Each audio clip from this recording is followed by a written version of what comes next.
There's a quiet line between loving your family and protecting yourself, and sometimes you don't realize where it is until someone crosses it. My name is Sheila. I'm 34, independent, and used to standing on my own 2 feet. I never thought I'd have to defend that inside my own family. But then my brother wrecked my classic car, looked me in the eye, and laughed. It's just metal. Don't overreact. He had no idea what I would do next. Everything really started with a number. $72,000. That was the weight sitting on the table even before anyone said it out loud. Daniel hadn't fallen into that debt because of an accident or some sudden medical emergency. It wasn't a string of bad luck. It was a decision, a confident one. The kind built on optimism without a safety net and an unspoken assumption that if things went wrong, family would step in and soften the landing. Mom approached me first. She didn't come in demanding anything. She came carefully. Soft voice, measured tone. She talked about stress, about how overwhelmed Daniel had become, about how the tension was affecting everyone in the house. She described sleepless nights, short tempers, the way anxiety had settled into the walls like humidity. Then she looked at me and said, "You're the most stable one here. You know, we don't have any other options." It wasn't framed as a request, it was framed as reality. I listened. I didn't interrupt. I let her finish every sentence, even though I could already feel where it was going. The expectation sat between us, heavy and unspoken. The logic was simple. I had the money. I was responsible. Therefore, I should fix it. Dad came later and his approach was different, less gentle, more direct. Family isn't always fair, he said, but the one who can carry the weight is supposed to do it. He talked about credit damage, about how debt lingers, about how unresolved balances can follow someone for years, limiting options, closing doors. He wasn't asking whether I wanted to help. He spoke as if my involvement had already been decided, as if refusal wasn't something that existed in this scenario. That's what struck me most. There was no, "Would you consider?" No, "Can you?" It was presented as responsibility, obligation, almost inheritance. Daniel didn't speak at first. He let our parents do the positioning. But when he finally did, it wasn't humility I heard. It was frustration. He said he hadn't expected things to spiral this far, that he would never have let it get this bad if he'd had another option, that I was his sister and this is what family does. There was something underneath his words. Not desperation exactly, more like assumption, like he believed the outcome was already secured. I remember looking around the room and realizing something uncomfortable. No one was asking whether I agreed with the decisions that created that debt. No one was acknowledging that I hadn't been part of it. The focus wasn't on what happened, it was on what I was going to do about it. So when they finished, I answered. I'm not paying a debt I didn't create. I didn't raise my voice, I didn't apologize, I didn't cushion it with maybe or later or let me think about it. Just that. And the air changed instantly. What had been concern hardened into resistance. Daniel's frustration sharpened. He accused me of abandoning him when he needed support, of caring more about money than family, of choosing principles over people.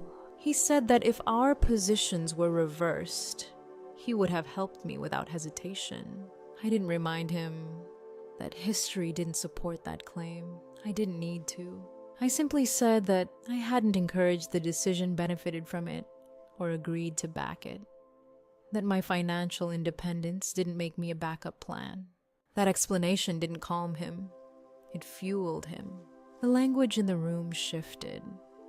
I was suddenly stubborn, cold, creating division, making an already difficult situation worse. The implication grew clearer with every sentence. If I didn't step in, whatever happened next would be partly my fault. That's when I realized something deeper was happening. My refusal wasn't being treated as a decision. It was being treated as a betrayal. The idea that I had the right to say no, that my independence gave me that right, seemed to disappear under the weight of expectation. As if family ties automatically overrode personal boundaries. No one yelled. The room didn't explode, but it tightened. Conversations that had started with soft persuasion turned into disappointment. Then pressure. Then subtle warnings about long-term consequences, not just financial ones, but emotional ones. You're the stable one.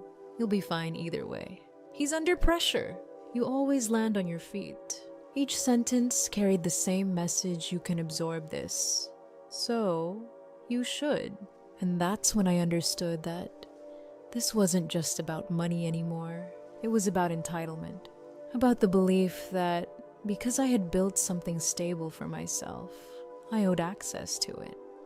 That my success wasn't fully mine, it was communal, available, on call.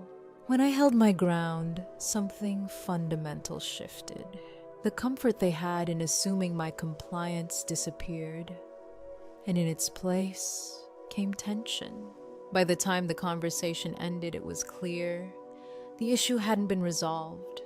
It had been exposed. This wasn't a misunderstanding. It was a collision between two ideas that family loyalty requires sacrifice without limits, and that love does not erase accountability. I left that night knowing one thing for certain.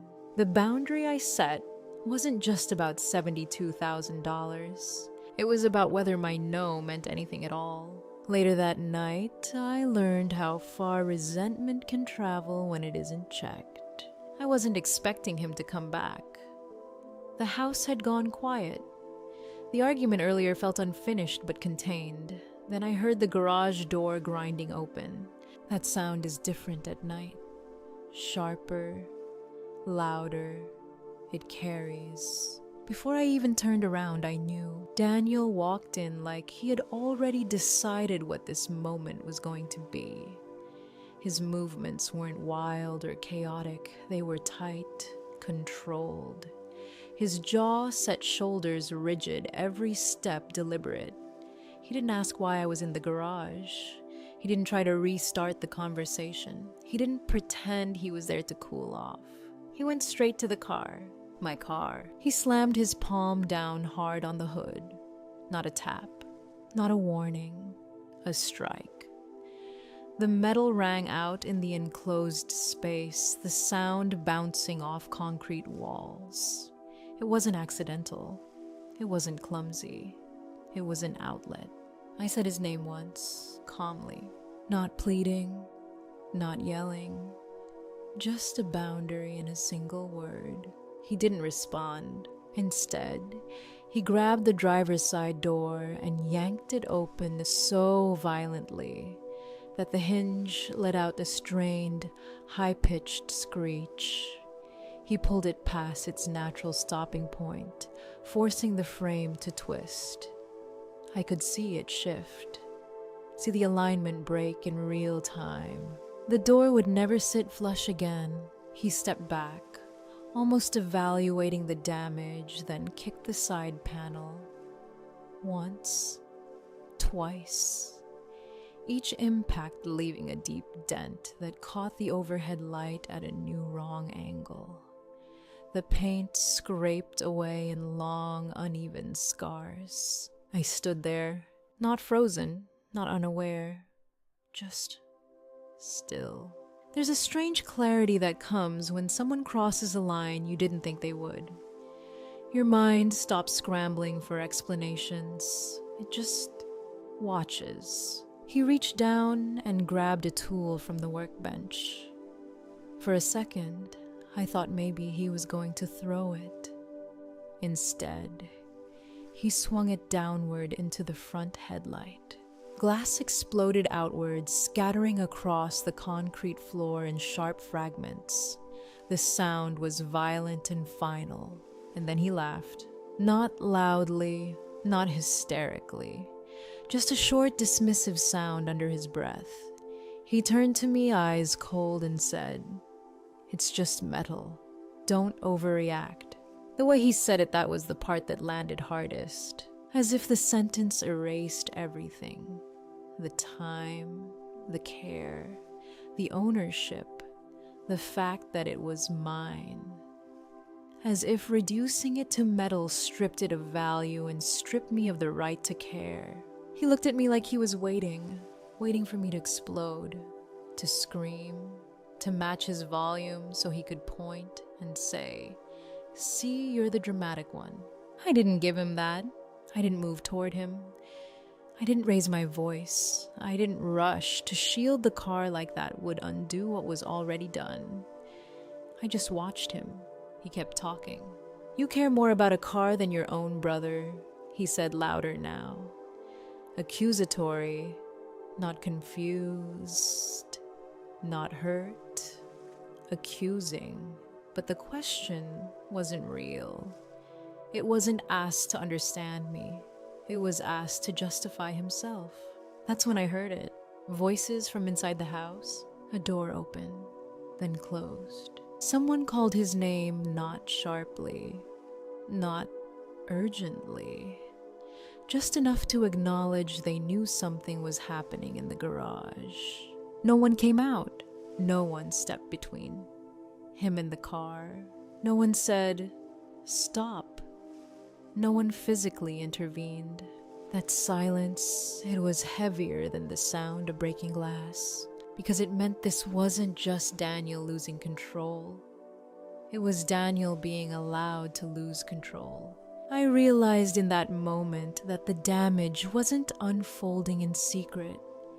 It was unfolding with witnesses.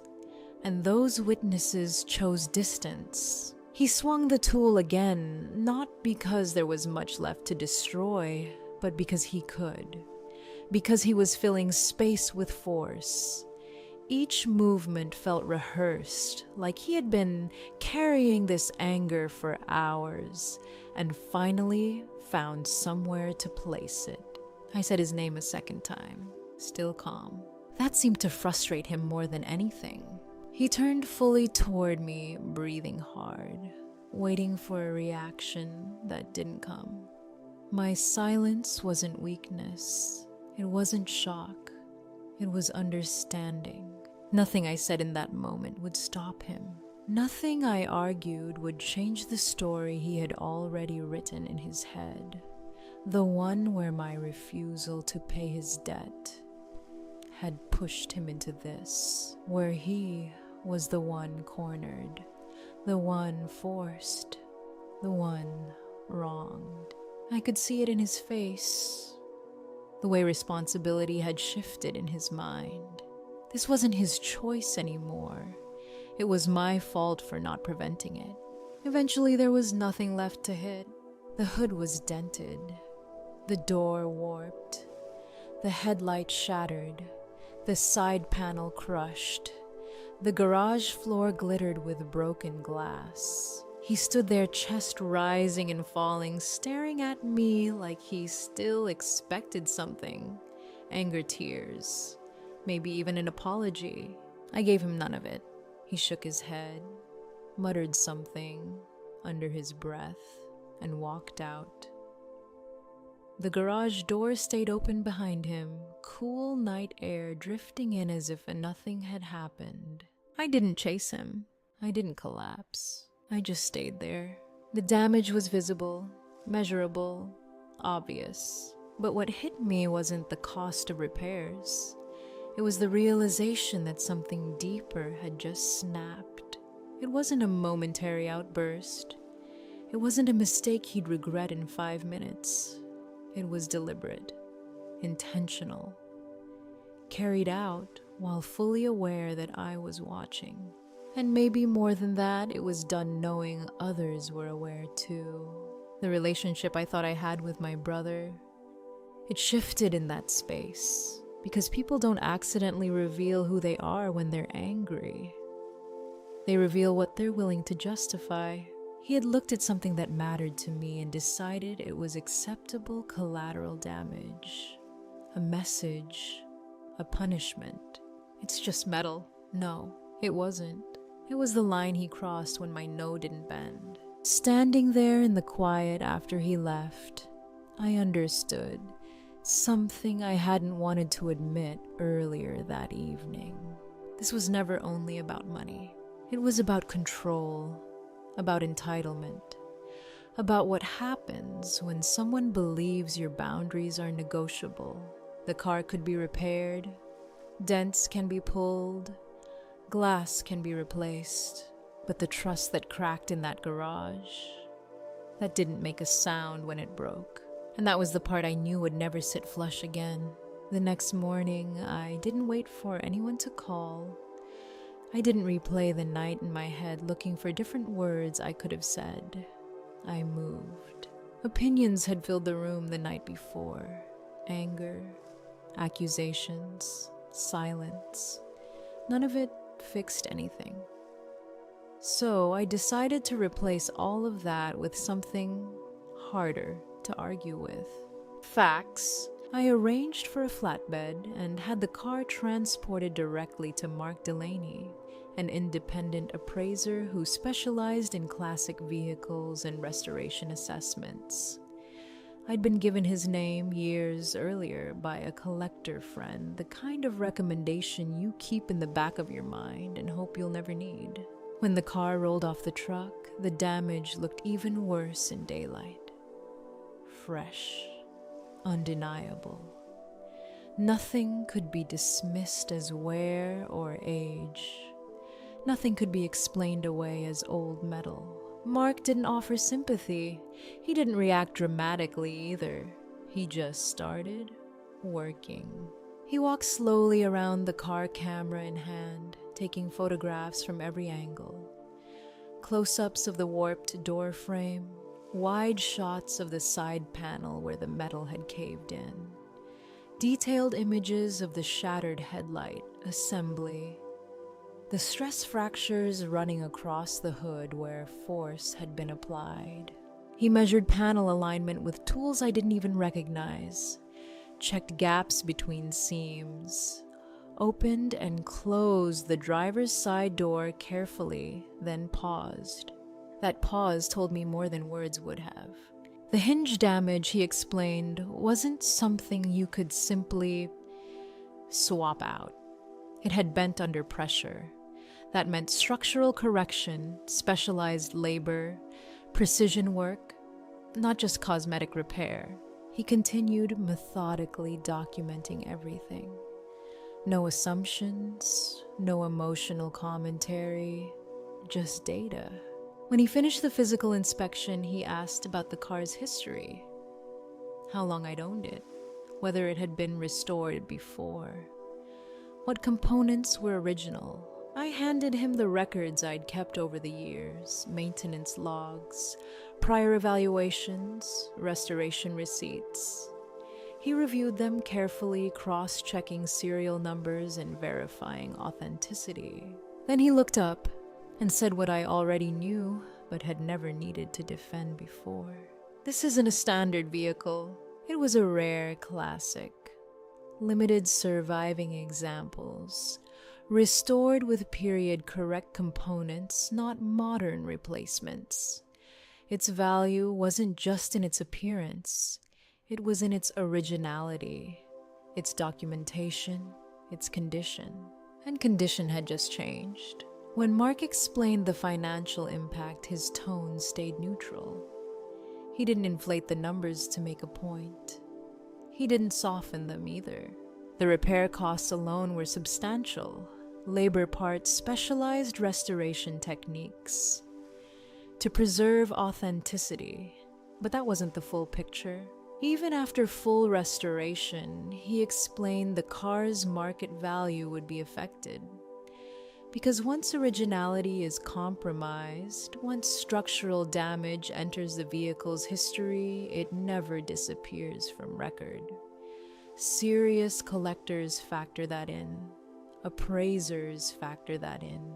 That difference is called depreciation due to damage history, and it creates a second layer of loss. The total financial impact wasn't just the cost to fix what was visible.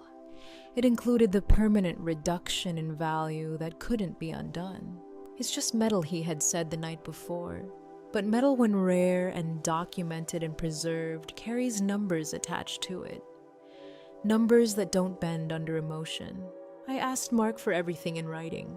He provided a detailed appraisal report, a full breakdown of repair estimates, a valuation summary outlining both restoration costs and depreciation impact, photographic documentation attached to each item, clear, precise language explaining the scope of damage. He also clarified something important: the difference between accidental damage and intentional destruction of property. Accidents carry one kind of implication.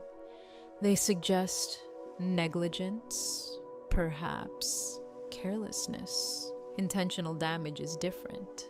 It implies choice. That distinction mattered. Not emotionally, but legally and financially. It changed how insurers would view it, how civil recovery might be assessed, how liability is interpreted. When I left with that folder in my hand, I felt something settle. Not anger, not satisfaction.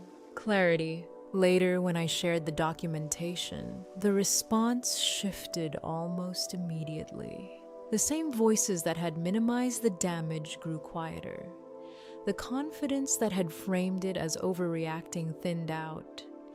No one challenged the numbers. No one dismissed the report as dramatic, because it wasn't emotional anymore. It was written, photographed, measured. Conversations that had once been loud turned hesitant. Messages took longer to come through. Calls stopped coming altogether. What had been framed as a family disagreement was now a documented financial loss. And once facts were placed on the table, the room changed again. Not because the truth was new, but because it could no longer be ignored. That weekend, I didn't bring emotion to the table. I brought a folder. I asked Daniel to come over when Mom and Dad were already there. Not because I wanted an audience, because I wanted everything said out loud. No rewriting later. No selective memory. When I walked in, Daniel was already leaning back in his chair, arms crossed, that familiar half smirk on his face. The same expression he'd worn in the garage. Mom watched me carefully, like she was waiting for me to soften before I even spoke. Dad's posture was straight, quiet, cautious. I set the folder on the table between us. No speeches, no build-up. I slid the repair invoice across to Daniel. This is the full assessment, I said, item by item, documented. He barely glanced at the first page before pushing it back slightly with 2 fingers. I'm not paying that, he said. Those numbers are exaggerated and you know it. I didn't react to the tone. I opened the folder again and turned it toward him, pointing to specific lines. The warped hinge assembly, the structural realignment, the headlight replacement using period-correct components, the labor hours required to preserve authenticity. Each figure explained, each estimate supported. He let out a short laugh. You're acting like this is some kind of lawsuit. It's a car, not a person. I looked directly at him. It's my property. And you damaged it deliberately after I refused to cover your debt. The room tightened. Dad stepped in, voice calm but heavy. Sheila, he's your brother. This doesn't need to turn into something permanent over money. Mom followed, softer but firmer. Families don't hand each other bills like strangers. You can work this out without making it ugly. That word ugly. As if clarity was ugliness. As if documentation was cruelty. I kept my voice steady. What was ugly was destroying my car to punish me for saying no. Daniel leaned forward, then palms flat on the table, jaw tight. So what he said, "You're going to ruin the family over this." I met his stare without blinking. "No," I said. "I'm asking you to take responsibility for what you did. There's a difference between revenge and accountability. Revenge is emotional. It wants someone to hurt because you hurt. Accountability is quieter. It just insists that actions have consequences. I wasn't there to hurt him.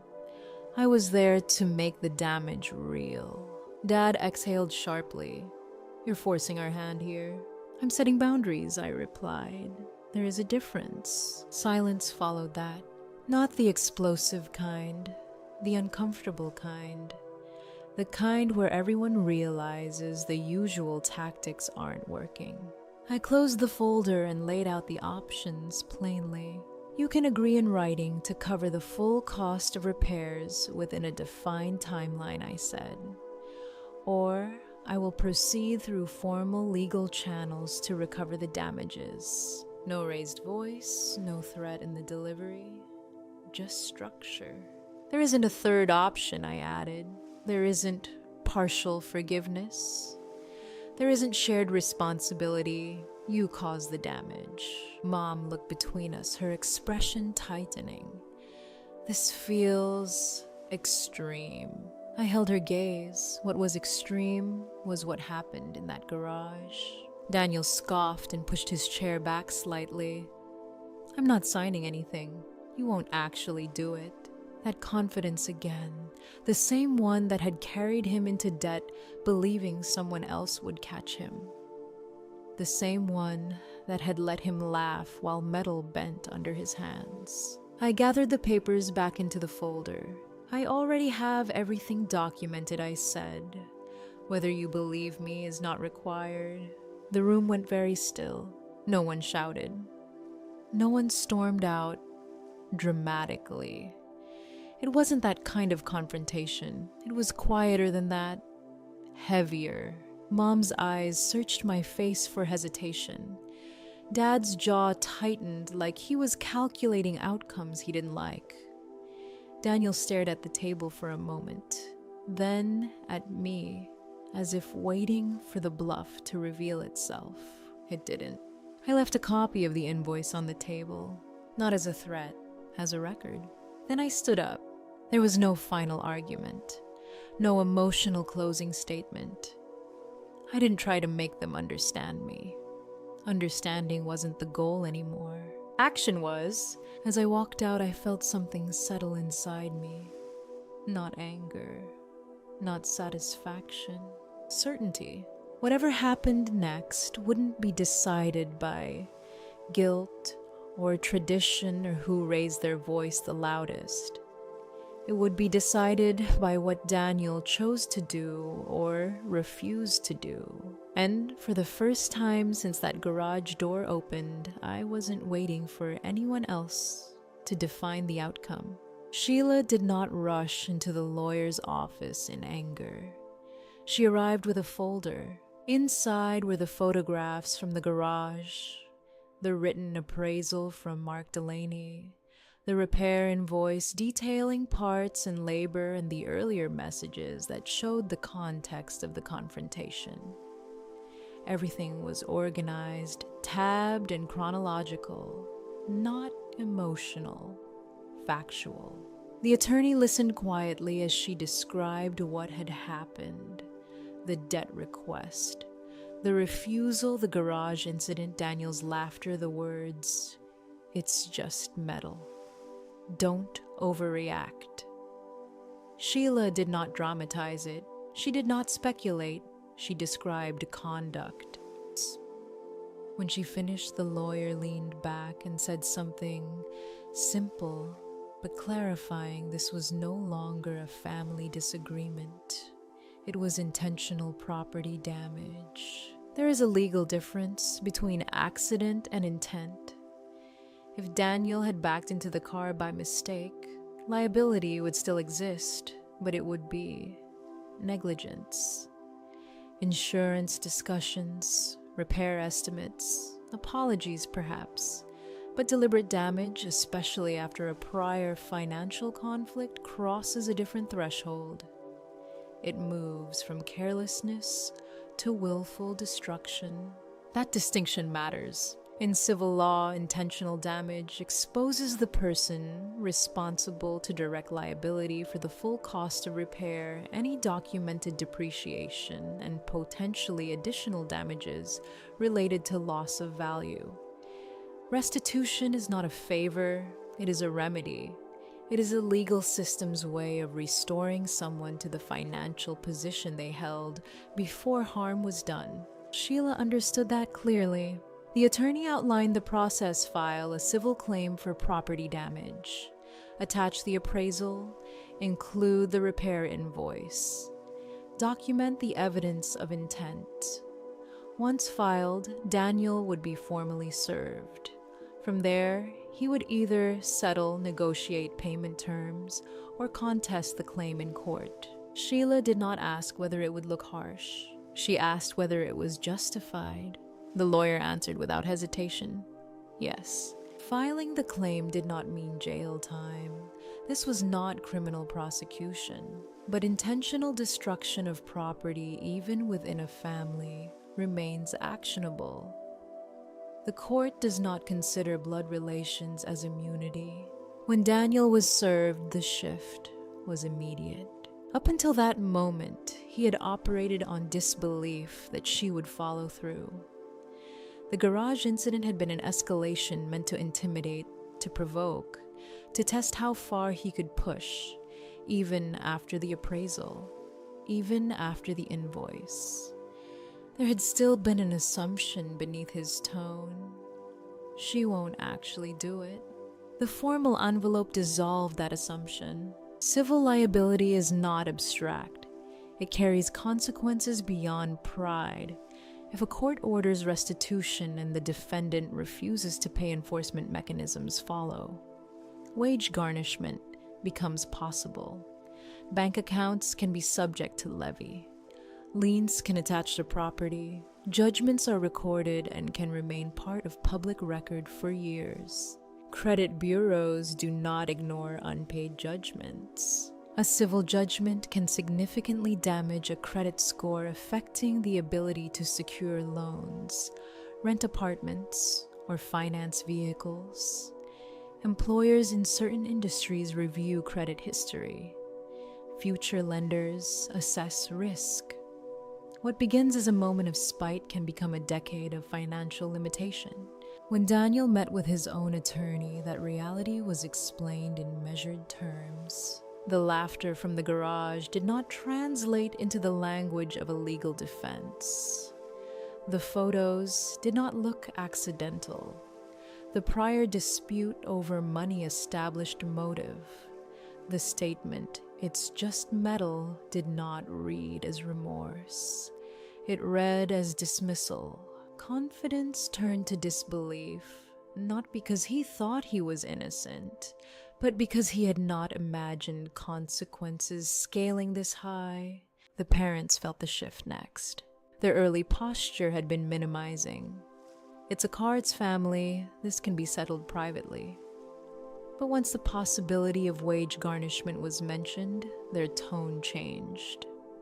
Garnishment meant court oversight. It meant Daniel's employer receiving official documentation, requiring a portion of his paycheck to be withheld. It meant a record. Long-term records frightened them more than the repair bill. They began asking practical questions. Could this be settled out of court? Would a payment plan prevent reporting? How long would a judgment stay on record? Could it affect future mortgage applications? The conversation moved from emotion to math. Sheila observed this transformation without triumph. There was no satisfaction in watching anxiety spread across familiar faces, but there was clarity. For weeks, arguments had filled rooms, opinions had clashed, voices had risen. Now facts structured the conversation. Numbers replaced volume. Deadlines replaced pressure. The law does not shout, it documents. Her decision to file the claim was not revenge, it was alignment. If someone deliberately destroys property, they are financially responsible for restoring it. That principle holds regardless of shared history. Daniel's disbelief carried an edge of injury. How could she escalate it this far? But the escalation had begun in the garage, not the courthouse. The filing was response, not initiation. When mediation was proposed as a possible route before a hearing, the tone had shifted completely. There were no more jokes about metal, no more dismissive laughter. Instead, there were calculations, consultations, and quiet tension about potential rulings. Sheila remained steady. She did not overstate the damage. She did not inflate the claim. She did not threaten criminal action she had not pursued. She followed the advice given step by step, document by document. Intentional harm had crossed a threshold. The law recognized that threshold, and now so did everyone else. The difference was simple but profound. Once a claim is filed, the question is no longer whether someone feels justified. The question becomes whether the evidence supports liability, and in that quiet shift from emotion to evidence, the balance of power changed. Not because Sheila raised her voice, but because she stopped arguing and started acting. The months did not pass dramatically. They passed quietly. There were no more confrontations in the garage, no raised voices at the dining table, no dramatic ultimatums. Instead, there was paperwork moving through procedural steps, mediated conversations that felt transactional rather than familial, and a gradual cooling of what had once been daily communication. The parents, despite the documentation and the ruling that followed, never shifted emotionally. They accepted the outcome in practical terms, but not in spirit. In their private language, Daniel had made a mistake. Sheila had taken it too far.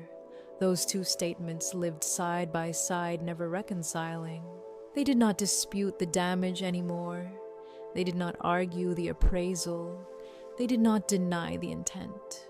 But emotionally, they sided with him. Their sympathy gravitated toward his stress, his embarrassment, the inconvenience of payments, the strain on his credit.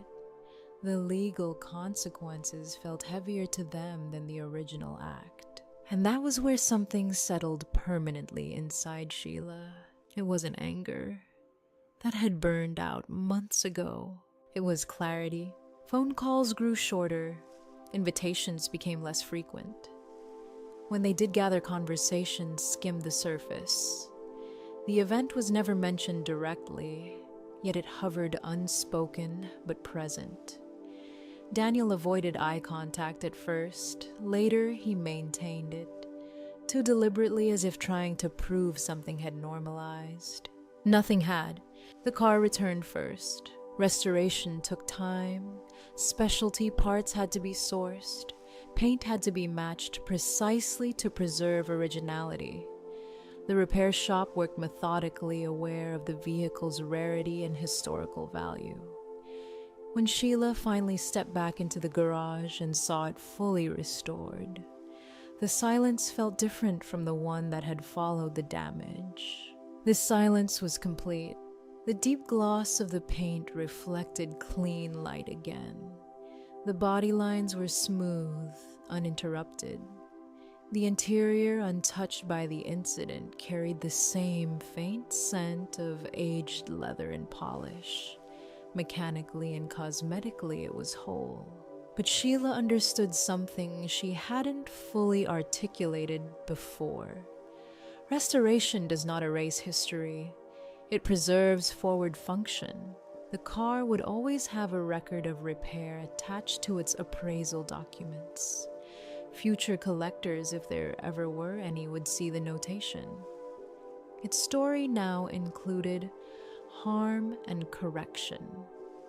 The market value had been adjusted. The financial loss had been accounted for. The emotional ledger was different. Framed his monthly payments as burdens. Rather than obligations. They never said Sheila was wrong, but they rarely acknowledged she was right. The shift wasn't loud, it was cumulative. Sheila noticed how often conversations pivoted away when she entered the room. How carefully neutral her mother's tone became. How her father avoided discussing anything related to money or responsibility. They were protecting Daniel not from financial ruin, but from discomfort. And in doing so, they revealed something that had likely existed long before the garage incident. Loyalty in that house had often meant shielding rather than correcting. Sheila stopped trying to correct that pattern. At first, she responded with explanations, calm reminders, clarifications about intent and accountability. But repetition without reception becomes erosion. So she withdrew, not in punishment, but in preservation. She no longer debated family narratives. She no longer defended her decision. When subtle remarks surfaced, "It's just sad it had to go that far," she let them pass. She did not internalize them. She did not counter them. Distance formed not from one explosive event, but from dozens of small recognitions. The legal process concluded. Payments were structured. Credit consequences materialized exactly as outlined. Daniel adjusted. Life in the broad sense continued, but proximity changed. Sheila filled her time differently. Weekends that once revolved around family dinners now opened into long drives. Sometimes she took the restored car out at sunrise when roads were empty and the air was cool. The engine's steady rhythm became meditative, not symbolic, just steady. She realized something during those drives. The car had never truly been about the metal. It had represented stewardship, care, continuity, respect for value, both material and relational. When it was damaged deliberately, what fractured wasn't just property. It was the assumption that shared history guaranteed mutual regard. That assumption did not return with the paint. The parents continued to maintain contact, but it was thinner now. Holidays were polite, birthdays were acknowledged. There were photos taken, smiles, arranged conversations managed. No one mentioned wage garnishment anymore. No one referenced court dates. The conflict receded into family folklore, selectively edited depending on the narrator. Sheila no longer corrected the edits. Boundaries, she learned, are not walls built to keep others out. They are lines drawn to keep oneself intact. Enforcing them does not guarantee understanding. It guarantees alignment. She no longer expected validation from them. And strangely, that release softened her. There was no triumph in being proven right. No satisfaction in watching predictions about credit consequences unfold. If anything, there was quiet sadness that accountability had required formal enforcement. But there was also peace. She had acted consistently with her values. She had documented, communicated, offered options, and followed through.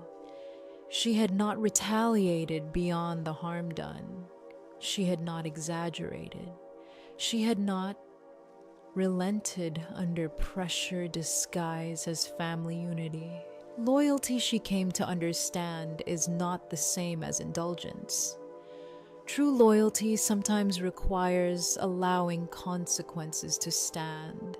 Months later, standing alone in the garage, she ran her hand lightly over the car's restored surface. The reflection staring back at her was steady, not hardened, not celebratory, certain. The distance with her family was real. It might remain permanent. It might soften with time.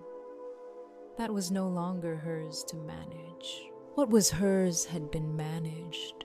The room that once held tension now held stillness.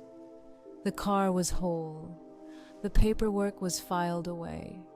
The conversations had quieted. She did not feel victorious. She felt resolved. And in that resolution, there was something stronger than triumph. A calm, enduring certainty that protecting what matters, whether property principles or personal boundaries, does not require volume, only follow through. Thank you for staying with this story until the end. If you've ever faced a moment where loyalty pulled one way and your values pulled another, you know how quiet and complicated those choices can be. I'd love to hear your thoughts. What boundaries have shaped your life?